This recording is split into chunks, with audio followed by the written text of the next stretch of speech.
নমস্কার, অনেক ধন্যবাদ শুভাশিস তোমাকে বইমেলাতে আসার জন্য। দেখতেই পাচ্ছ আজকে বইমেলার নবমী বলি আমরা, লাস্টের আগের দিন। উপচে পড়া ভিড়, লোকে বই কিনছে, বই পড়ছে, এর থেকে আনন্দের আর কিছু নেই। বাংলার রচিত সাহিত্য আকাশে আমি সামান্য মানুষ। আমার লেখা 4টে বই খোয়াইয়ের স্টলে রয়েছে।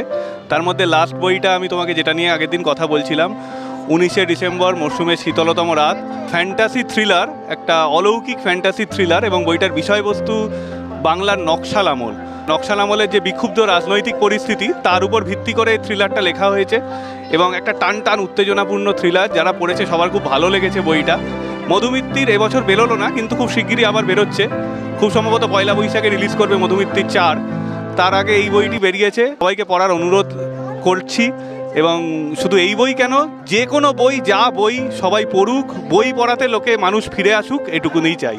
ধন্যবাদ শুভাশিস তোমাকে।